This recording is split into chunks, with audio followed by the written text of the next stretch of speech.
राजस्थान में कल एक ऐसी घटना घटित हुई जिसको सुनकर हर एक व्यक्ति आश्चर्यचकित है, जिसके दृश्य देखकर हर एक व्यक्ति हैरत में है। और जो घटना घटित हुई है उसमें ट्यूबवेल की खुदाई के दौरान पानी का इतना तेज फुहारा, इतना ज़्यादा तेज वेग के साथ बाहर आता है कि वो मशीनें वहीं फंस कर रह गई। हालात वहाँ बाढ़ से दिखाई दे रहे हैं। और सबसे आश्चर्य की बात तो यह है कि ये दृश्य राजस्थान के उस रेगिस्तान कहे जाने वाले क्षेत्र से निकल कर आए हैं, जिसके लिए कहा जाता है, जिसका जिक्र होता है कि वहाँ पानी की कमी रहती है। तो उस क्षेत्र के जैसलमेर जिले की घटना है। और जो पानी कल वहाँ से बहना शुरू हुआ है वो आज भी उसी वेग के साथ लगातार पानी निकलता जा रहा है। हालात ये हैं कि चारों तरफ बाढ़ जैसी स्थिति है। जिनका वो घर है उसके पास में, जिनका वो खेत है, उनको अपने घर को बचाने के लिए मिट्टी डालनी पड़ी और आखिर में अब प्रशासन को, लोगों को वहाँ से शिफ्ट करना पड़ रहा है। तो ये पूरी घटना घटित हुई है, ये जैसलमेर जिले के मोहनगढ़ कस्बे के पास 27 बीडी में घटित हुई है, जहाँ पर किसान विक्रम सिंह भाटी, जो कि उस क्षेत्र के मंडल अध्यक्ष भी है भारतीय जनता पार्टी के, वो डबल इंजन की सरकार पर इस घटना के बाद निशाना भी साधते दिखाई दिए। ये उनके खेत का किस्सा है।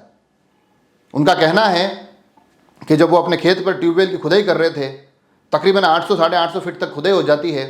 उसके बाद अचानक से ये पानी यहाँ से इतना तेज वेग, इतने तेज तीव्र गति से निकलता है कि सभी लोग आश्चर्यचकित हो जाते हैं। वो जो मशीनें उस खुदाई में लगी हुई थी वो वहीं फंस कर रह जाती है। चारों तरफ सिर्फ पानी ही पानी दिखाई देता है। विक्रम सिंह भाटी ये कहते हैं कि इसके कारण मेरी सारी की सारी फसल खराब हो गई है। अब हालात ये हैं कि दूसरों के खेतों में भी खराबी होने की स्थिति बन रही है। वो प्रशासन की पूरी कार्यप्रणाली से भी नाराज नजर आते हैं। वो कहते हैं कि डबल इंजन की सरकार है, मगर अभी तक मेरी कोई मदद करने के लिए नहीं आ पाया है।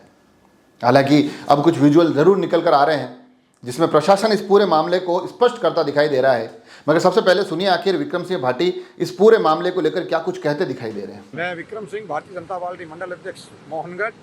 अभी तक कोई प्रशासन नहीं है। हमारी खुद की डबल इंजन सरकार होते हुए अभी तक कोई प्रशासन पूरी नींद में सूता है। और ये 2 मुरबा मेरा जीरा है नाश हो गया, मकान के अंदर पानी आ गया और हमारे खुद के ट्रैक्टरों से इसको ये रेता डाल के कम से कम 5-5 फुट हमने रेता डाला है। अभी तक प्रशासन कोई भी हमारे पास सूद लेने के लिए नहीं आया है।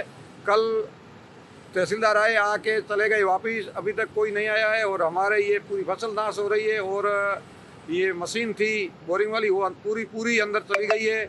और मैं लगातार हमारे विधायकों से बात कर रहा हूँ, अभी तक कोई उनको दबाव नहीं दे रहे, ना कोई प्रशासन आ रहा है।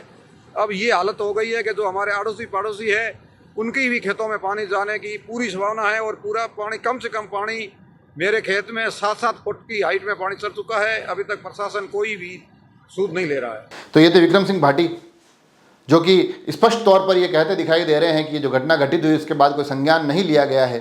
हालांकि अब जो जानकारी निकल कर आ रही है तो प्रशासन के प्रतिनिधि भी वहाँ पहुँचे हैं और उनका ये कहना है कि हम पूरे मामले को पर नज़र बनाए हुए हैं। हमने यहाँ से लोगों को शिफ्ट किया है। इस पूरे के पूरे क्षेत्र में अब अगर कोई अपने मवेशी चराने आते हैं तो उनको भी हमने स्पष्ट तौर पर मना कर दिया है। उच्च अधिकारियों के विषय संज्ञान में डाल दिया है। और साथ ही जो गैस कंपनियां हैं, कि उस क्षेत्र में काफ़ी पेट्रोलियम की गैस की कंपनियां हैं, उनको भी बताया गया है कि ये जो स्थिति है ये कहीं कोई ज़्यादा घातक तो नहीं है। तो वो भी लगातार इस पर नज़र बनाए हुए हैं। आगे के जाँच के बाद स्पष्ट होगा कि आखिर क्या कुछ मामला है, ये जो घटना घटित हुई तो कैसे हुई है।